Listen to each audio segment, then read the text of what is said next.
nome do Senhor nosso Deus. Eu quero nesta oportunidade cumprimentar a todos com a paz do Senhor Jesus. Você está no canal Rascunho da IBD, eu sou o pastor Edivaldo Pereira. Nesta oportunidade estaremos comentando a lição de número 7 da classe dos jovens, da classe da juventude. Glória a Deus, né? Mais uma vez estamos aqui para comentar esta maravilhosa lição, onde estaremos aprendendo uma importante lição sobre a santidade de dentro para fora. Na verdade, vamos estar estudando sobre 3 grupos, né, nos tempos de Jesus, né, 3 grupos hereges, três grupos de religiosos no tempo de Jesus, né? Não vamos dizer, não quero chamar aqui hereges, mas eram 3 grupos que eles viviam em conflito o tempo todo, né? Uns era fundamentalista, né? Outros um pouco mais aberto, mas eles, nos dias de Jesus, eles deram muito trabalho, tiveram também uma influência muito grande naquela sociedade, ok? Nós vamos estar aprendendo hoje sobre os fariseus, sobre os saduceus e sobre os essênios, né? Tem vários materiais aqui à disposição, mas sobre os essênios eu tenho duas obras. Uma é essa aqui, eu acho essa bem completa, comprei há um tempo atrás, né? O que podemos aprender com os essênios, né? Quem são os essênios, né? Os essênios eram uma seita judaica do tempo na época do Segundo Templo, que existiu entre os anos 150 a 70 depois de Cristo, do ano 150 a.C. até 70 depois de Cristo. E alguns estudiosos também reivindicam que terem sido desligado dos sacerdotes e saduceus, né? Enquanto outros acham que ele foi dos fariseus, então que dão origem aos assideus, né? Então, segundo Abraham Geiger, o fundador da reforma do judaísmo, né, os saduquitas dão origem aos saduceus, né, que pegaram o nome do sumo sacerdote do primeiro templo, Zadok, e na pronúncia Mishnah, por exemplo. Outra fonte é o Avot de Rabino Natan. Ele cita que os saduceus, né, os filhos de Zadok, surgiram na época em que os botsuanos, né, cujo fundador seria Zadok, né, como Boetus, no caso, um aluno de Antílogo Choco, no século II. Por sua vez, os pergaminhos do Mar Morto, eles citam que os instrutores da comunidade de Qumran eram filhos de Carranim de Zadok. Era levado a aceitar ali e vivia sacerdotes judeus, ou Carranim, certo? Os quais rejeitavam a helenização do sacerdócio judaico que se espalhava em Jerusalém, ok? Então, muitas informações nós temos aqui. Não, claro que numa lição não vamos conseguir vazar tudo, mas o mínimo possível estaremos o máximo possível, aliás, estaremos fazendo. Glória a Deus, né? Deixa eu dar aqui uma diminuída no volume do celular para não atrapalhar aqui a nossa argumentação, nossa fala, ok? Então vamos para frente, vamos estudar um pouco sobre essa demanda, né? Quem são os fariseus, os saduceus e os essênios, né? Nós vamos aprender um pouco sobre isso, porque o primeiro tópico da lição, a lição de número 7, na lição da classe dos jovens nós estamos estudando sobre separados para Deus, é o tema, e na lição de número 7 o tema é santidade de dentro para fora, né?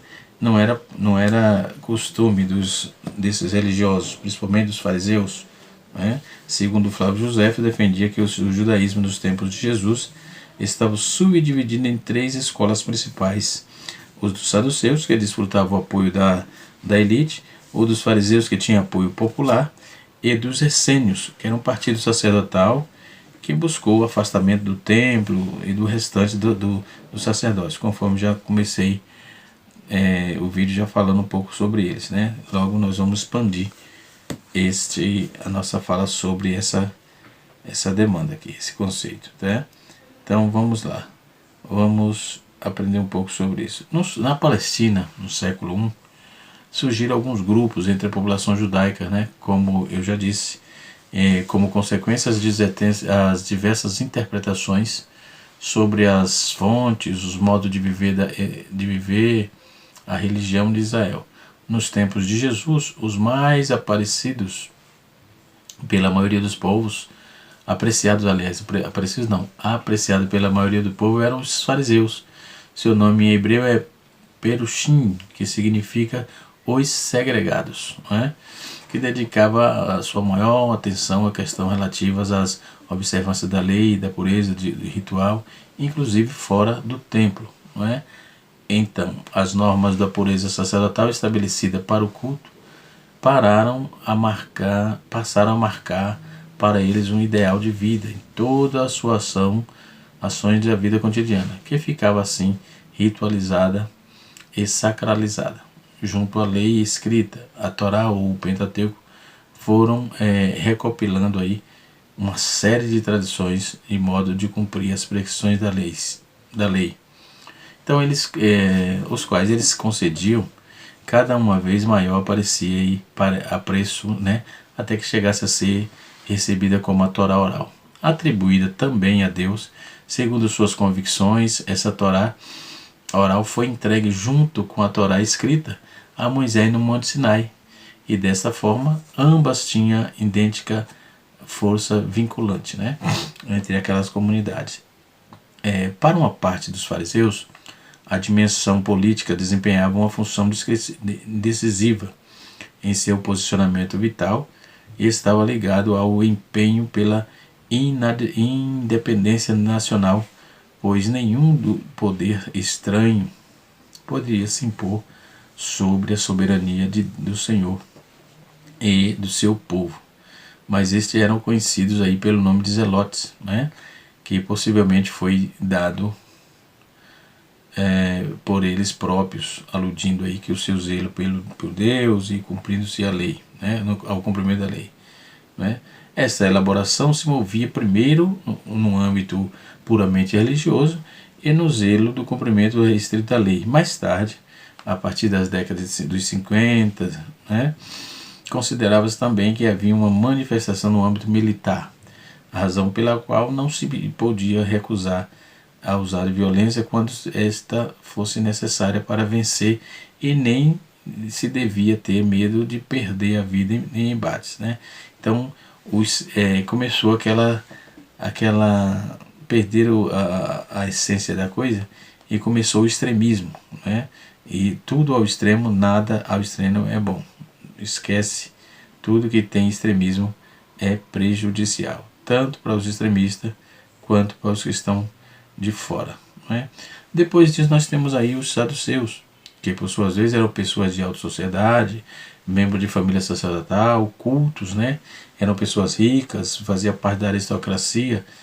Então, dentro daqueles aristocráticos, dentre eles havia saído, desde o início da sua ocupação romana, os sumos sacerdotes, que nesse momento eram representantes judeus diante do poder imperial, né? Então fazia uma interpretação muito sóbria da Torá, sem cair nas numerosas questões casuísticas dos fariseus. Portanto, eles subestimavam o que se considerava como sendo a Torá oral. Por exemplo, a oposição aos fariseus não acreditavam na vida após a morte, nem compartilhavam suas ideias com as esperanças escatológicas, né? Eles não acreditavam nisso, não gozavam de popularidade nem de afeto popular, pois dos quais desfrutavam os fariseus, que tinham poder religioso e político, porque eram muito influentes, né? Jesus, vale a pena notar que Jesus não condenou a doutrina do fariseu. Jesus condenou a hipocrisia, não é? A hipocrisia. Então o comentarista ele explora esse lado aqui né, dessa questão, porque ele cita num texto áureo, o texto principal, ai de vós, escribas e fariseus, hipócritas, porque sois semelhante aos os sepulcros caiados, por fora realmente parecem formosos, mas interiormente estão cheios de ossos de mortos e de toda imundícia, né? Então observemos que dentro desses conceitos que Joséfo dividiu em 3 grupos ali, dentro da historicidade, a origem dos fariseus, cujos os membros eram reunidos de todos os níveis, que eu falei aqui, que eram populares, né, e da classe média, eram misturados, e eles tinham origem ali dos macabeus, né, no século II a.C. Eles preferiram priorizar a manutenção do seu status político, garantir os direitos religiosos, por meio de sua adaptação parcial ao sistema dominante, né? E assim sucessivamente. Então eles se tornaram um grupo político ali. Enfim, um dos grupos mais... na questão dos saduceus, nós vamos observar que os saduceus eram um grupo mais estudado nos últimos anos. Um dos grupos mais estudados daquele período também chamava-se... eram os essênios, né? Os essênios, que eu acabei saindo no vídeo falando um pouco sobre eles, né? Vou tentar ser mais abrangente aqui o mais possível. Na lição de número 7, nós temos o primeiro tópico, a hipocrisia dos escribas, né? Temos o tópico de número 2, a extremidade ou a exterioridade da santidade e a prática da injustiça. E também temos o terceiro tópico, que está assim, a cegueira espiritual, né?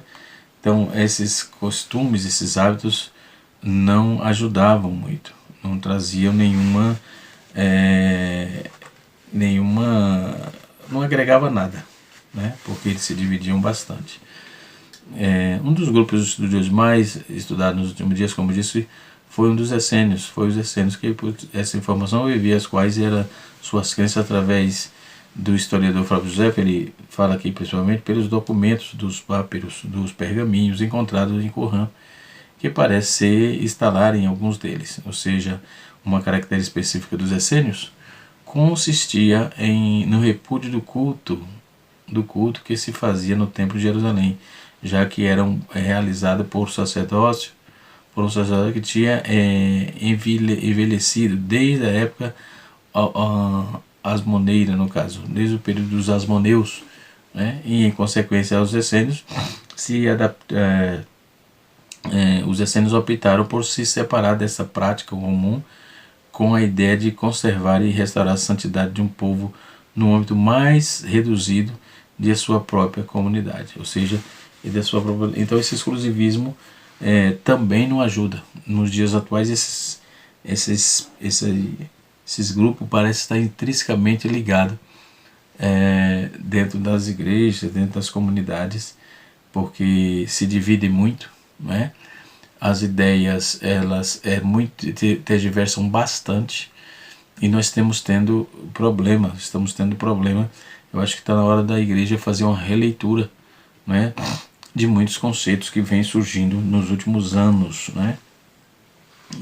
Hoje nós temos um movimento muito que está sendo propagado aí. Esse movimento é chamado de movimento church, né? E tem levado, eles trabalham com bastante liberalidade ou libertinagem, sei lá, alguma coisa do tipo.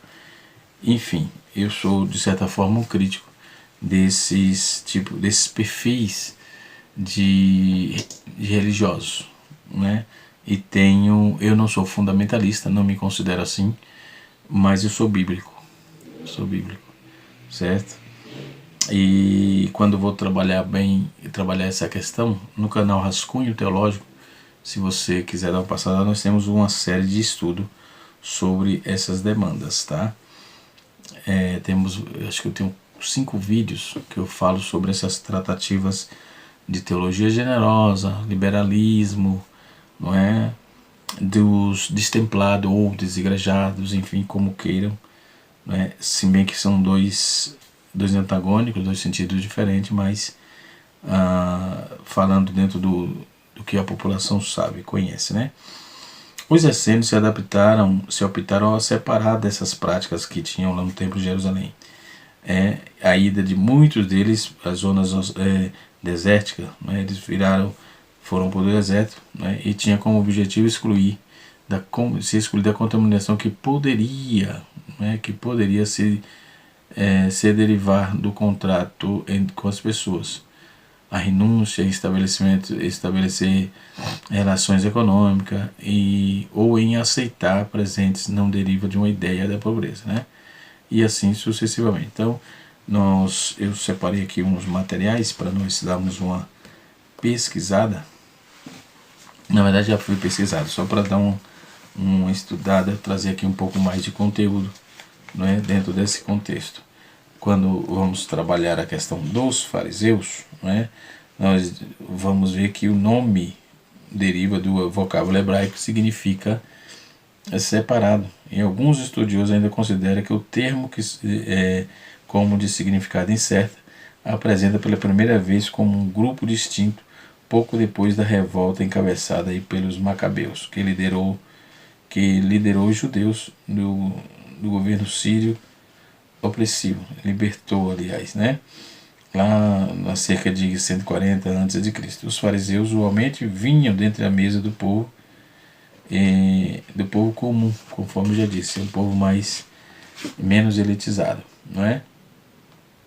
Sobre a orientação de João Hircano, em 134 a 104 a.C., exerceram uma influência que gozava do apoio geral da população judaica, não é?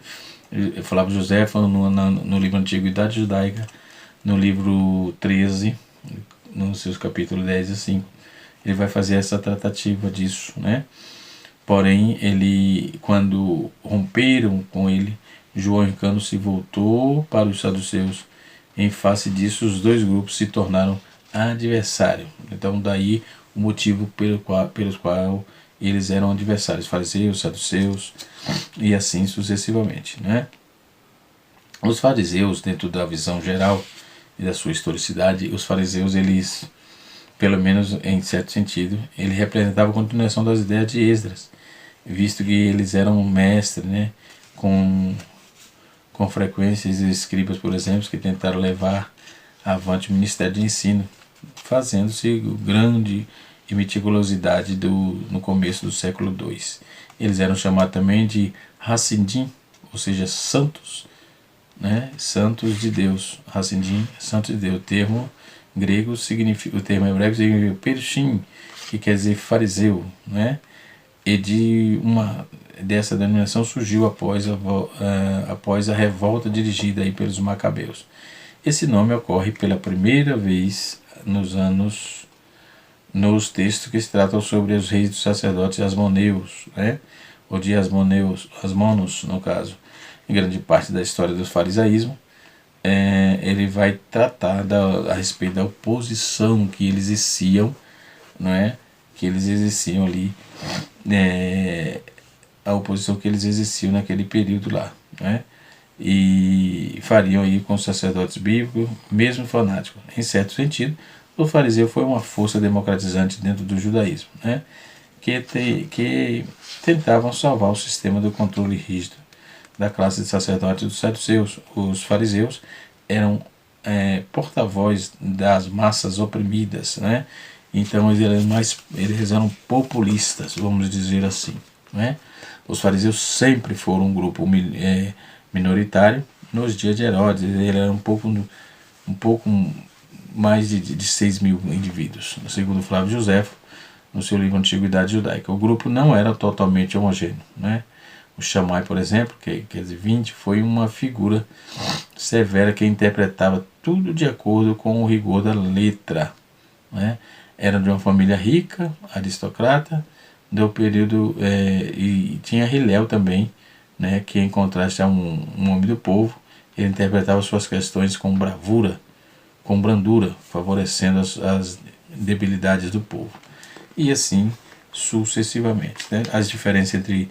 Então, qual era a ideia da lição aqui? é que o estereótipo daquele povo era muito grande, mas eles viviam conflito o tempo todo. Então, por isso que a santidade, ela é de dentro para fora. A santidade, ela reflete, sai de dentro do seu ser, do seu subconsciente, do seu coração, do seu entendimento para fora. Não precisa se bater no peito, dizer que é santo. Os seus frutos vão dizer onde está a santidade, se é santo ou não, certo?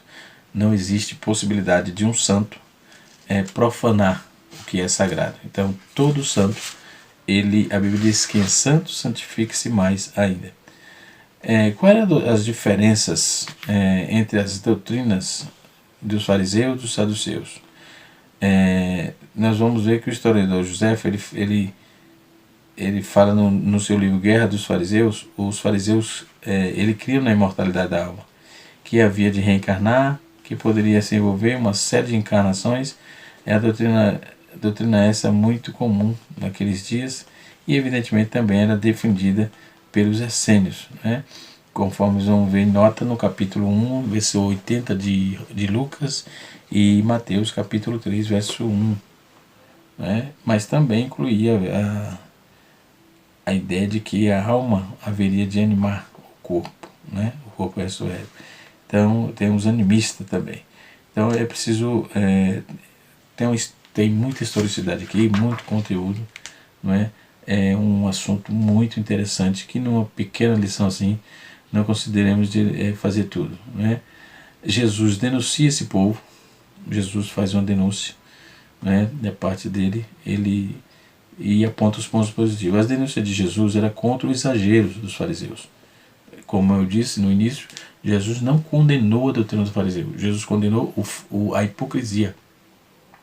Hoje nós temos muita gente hipócrita, cínica, né? É um cinismo sem tamanho, desproporcional, né? Isso não está legal, não ajuda, nunca ajudou e jamais ajudará. Embora Fábio José não diga tal coisa, sabemos que os fariseus acreditavam a comum e complexa angelologia, não é, do judaísmo. Ele reflete o termo aí no exemplo, por exemplo, em Atos 23, verso 8, sem dúvida incluía aí uma elaborada demonologia, visto que ambas as ideias são comuns na literatura apocalíptica pseudográfica, né?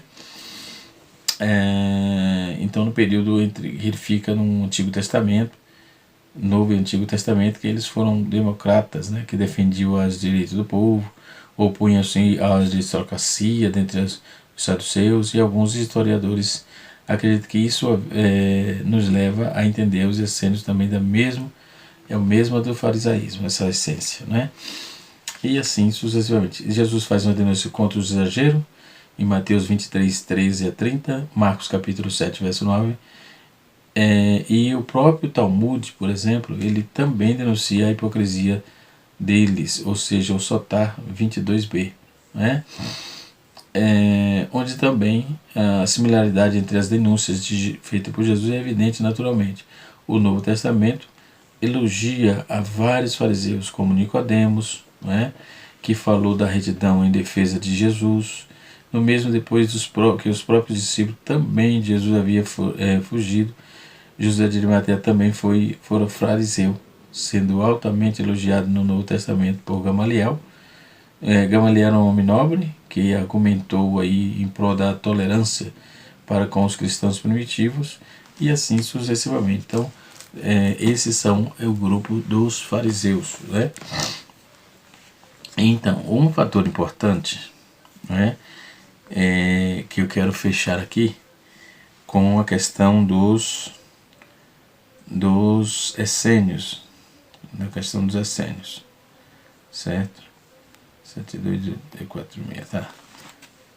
A questão dos essênios, conforme vimos, né, os essênios eles existiram aos milhares ao longo da Judéia romana. Eles tinham uma comunidade em Corã, não é?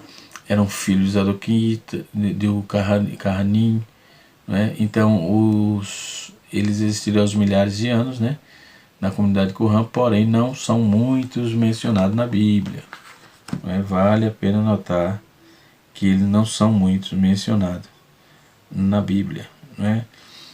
E é o que se sabe, que sabemos a respeito deles, que chegou por meio de Flávio José, de Filon de Alexandria. Então o leitor já percebe que o garimpo arqueológico, né, com o qual irá se deparar dentro desse contexto. Então, que são o segundo templo? O que são o segundo templo de Zadok? Os saduceus. O que são os saduceus? Né? Também já expliquei isso aqui. E assim sucessivamente. Né? Fariseus, assideus, helenização, ideia romana, dinastia, asmoneia, tudo isso apareceu naqueles dias. Quem são Joséfo? Bom, os eram judeus, portanto precisamos conhecer um pouco da história desse peculiar, milenar povo, né? Ele era um povo peculiar e milenar, né? Então, eles eram integrantes de um período formado, né,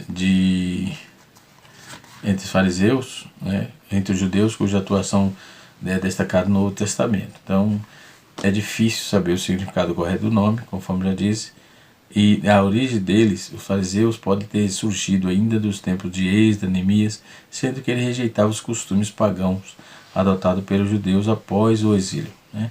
Talvez tenha surgido aí entre os escribas que se propuseram aí a continuar o trabalho de Esdras na lei, entre aqueles que se dedicam à sua observância. Porém, pode ter surgido aí a oposição à influência helenística e a adoção aí dos costumes gregos na época do governo de Antíoco Epifânio, né?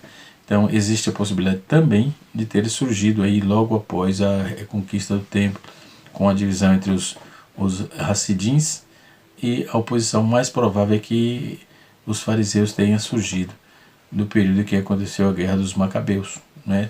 Praticamente todos os documentos que li, isso aponta para esse documento aqui de Macabeus, né? Todos eles têm uma base mais contextualizada, mais assertiva, né? Diríamos assim. Por isso vejo que é de comum acordo, se bem que tem outras vertentes, né? Mas é de comum acordo essa ideia. Conforme a Torá, a terra de Israel em hebraico é Eretz Israel, Eretz quer dizer terra, que foi aí prometida por Deus aos patriarcas. Vamos lá. Os hebreus são de origem semita, filho de Sem. A palavra significa gente do outro lado do rio, não é? E o rio era o rio Eufrates. Eram grupos de pastores nômades que viviam em clã de tribos, né, ao longo do rio Jordão, liderados aí por um patriarca. Por meio desses chefes, Deus falava ao povo, então fazia promessa. Então Yahvé disse a Abraão: sai da tua terra e da tua parentela e da casa de teu pai para a terra que eu te mostrarei. Eu farei de ti um grande povo, né, e te abençoarei, engrandecerei o teu nome e ser tu uma bênção. Deuteronômio 12, versículo número 1. Para conquistar a terra, os hebreus teriam de lutar e vencer as batalhas e deveriam obedecer fielmente à lei do Senhor. Então, no segundo milênio antes de Cristo, o povo hebreu se encorajou no movimento populacional de motivação religiosa a terra da promessa, né? O patriarca Abraão levou seu povo à cidade de na Mesopotâmia, para a Palestina, onde se estabeleceram aí por volta do ano 2000 a.C. Ali era Canaã, a terra prometida, né? E assim sucessivamente. Por volta do ano 1750, uma enorme seca assolou aí a Palestina e os hebreus, que tiveram que deixar sua região em busca de melhores condições de vida. Então foram para o Egito, que no caso a família de Jacó, onde ficaram ali por 400 anos, né, até que serem perseguidos e escravizados pelos faraós, né. Depois nós temos aí sobre a origem desse grupo de essênio, que vai tratar de Zadok, de Salomão. Depois tem o primeiro templo, tem a divisão do reino, não é? Tem o templo de Salomão, que é destruído. Então o segundo templo, que fala da pureza, a helenização dos judeus, e assim sucessivamente, certo? Então podemos observar que dentro desse bojo de informação nós temos aí a convicção sobre os saduceus, né? Os saduceus, a derivação possível do significado do nome são muito debatidos. A ideia mais provável é que o nome de saduceus se referia a qualquer simpatizante com os zadoquitas, né? Descendentes de Zadok, o sumo sacerdote nos dias de Davi e de Salomão. Para mais, nós podemos observar a questão da história de Zadok para conhecer um pouco mais sobre isso, né? Os saduceus compunham uma das mais importantes e influentes seitas judaicas, muitas vezes em oposição política quanto teológica contra os fariseus. Esta é uma seita que era amplamente constituída pelos elementos ricos da população, né? Que constituída que em contraste com os mais pobres e mais populares fariseus, né? Então não era para ser diferente, tinha sim essa questão. Os ensinamentos dele, seu canon era a lei mosaica, o Pentateuco, de modo que a doutrina não mencionada claramente ali era rejeitada. Então eles não criam na imortalidade da alma, eles não acreditavam em nenhum tipo de vida após a morte e rejeitavam também a doutrina dos anjos e do espírito de qualquer tipo que viam no sentido de ensinamento da ressurreição do corpo, né? Então eles tinham por princípio não acreditar nos outros, só que no que eles pensavam mesmo, né? Vamos dizer que eles eram fundamentalistas. Essa assim é a história dos fariseus. Então trabalhamos hoje fariseus, saduceus e essênios. E esse povo tinha a sua forma de santidade particular, mas a forma da santidade que a Bíblia mostra não é no seu estereótipo, é de dentro para fora. Que Deus em Cristo nos abençoe, que o Espírito de Deus continue falando em nossos corações no canal Rascunho DBD, ensinando para transformar vidas, e até a próxima aula, se Deus assim nos permitir. Um beijo no vosso coração.